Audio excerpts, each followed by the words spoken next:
Channel. இன்றைக்கி நம்ம பார்க்க போகிறது புக் மார்க் பெயிண்டிங். ஸோ வாங்க பார்க்கலாம். இப்போ நம்ம புக் மார்க்கை இப்போ நமக்கு காமிக்கிற மாதிரியே நம்ம பண்ண போகிறோம். இன்னொன்று ஸோ ஃப்ரெண்ட்ஸ், நம்ம இப்போ என்ன கலர் யூஸ் பண்ண போகிறோன்னா பிங்க், பர்பிள், ஸ்கை ப்ளூ, பேல் பிங்க், அதுக்கப்புறம் வந்து ஒயிட், பிளாக், இதான் நம்ம யூஸ் பண்ண போகிறோம்.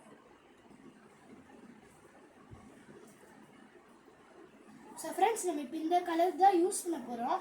வாங்க எப்படி போடுறதுன்னு பார்த்துக்கலாம். நம்மளுக்கு இப்போ முக்கியமானது என்னன்னா, முக்கியமாக மெர்ஜ் பண்ண போது நம்ம கலர் கடைசி வரைக்கும் போட்டு முடிக்கிற வரைக்கும் இது அப்படியே காஞ்சி போகாமல் இருக்கணும்னா மேலே லைட்டாக தண்ணி ஆட் பண்ணிக்கணும். அப்போ தான் நம்மளுக்கு மெர்ஜ் ஒழுங்காக வரும், இல்லாட்டி ரொம்ப சொதப்பிடும்.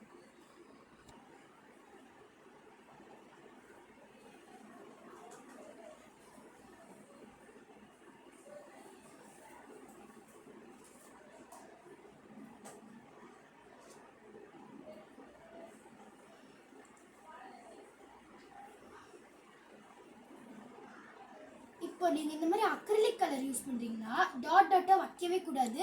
அது அப்படியே பதிஞ்சு ரொம்ப ஸ்பாயில் ஆயிரும். அதனால நம்ம இந்த மாதிரி அப்ளை பண்ணிக்கலாம். இந்த மாதிரி அப்ளை பண்ணதுக்கப்புறம் கூட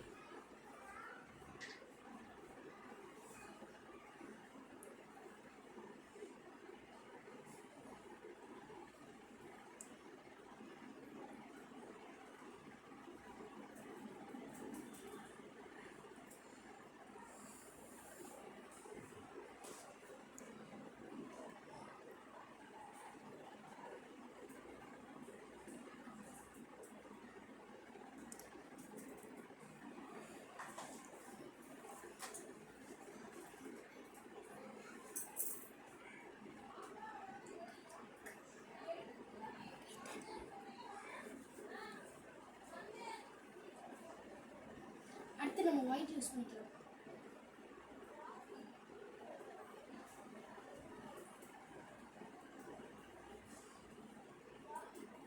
ஸோ நம்ம இப்போ மெர்ஜ் பண்ணுற பாயிண்ட்க்கு வந்துட்டோம். இப்போ நான் எப்படி மெர்ஜ் பண்ணுறதுன்னு சொல்கிறேன்.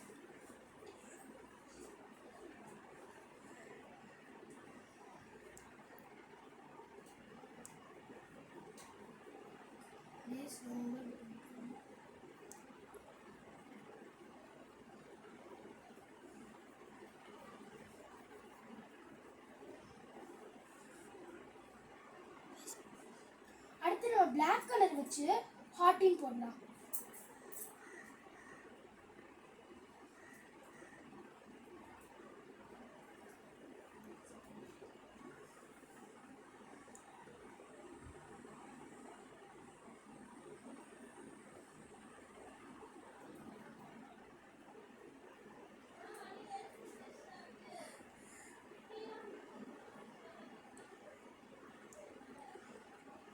ஃபஸ்ட்டு எப்பயுமே ஏதாவது பேர் எழுத போது பென்சில் வச்சு எழுதிட்டு அதுக்கு மேலே நம்ம வச்சு பெயிண்ட் வச்சு எழுதிக்கலாம். ஃபஸ்ட்டே நம்ம அந்த மாதிரி எழுதிட்டா தப்பாக போயிடுச்சுன்னா அவ்வளோதான். நம்ம திரும்பி ஃபஸ்ட்லேருந்து பண்ணணும்.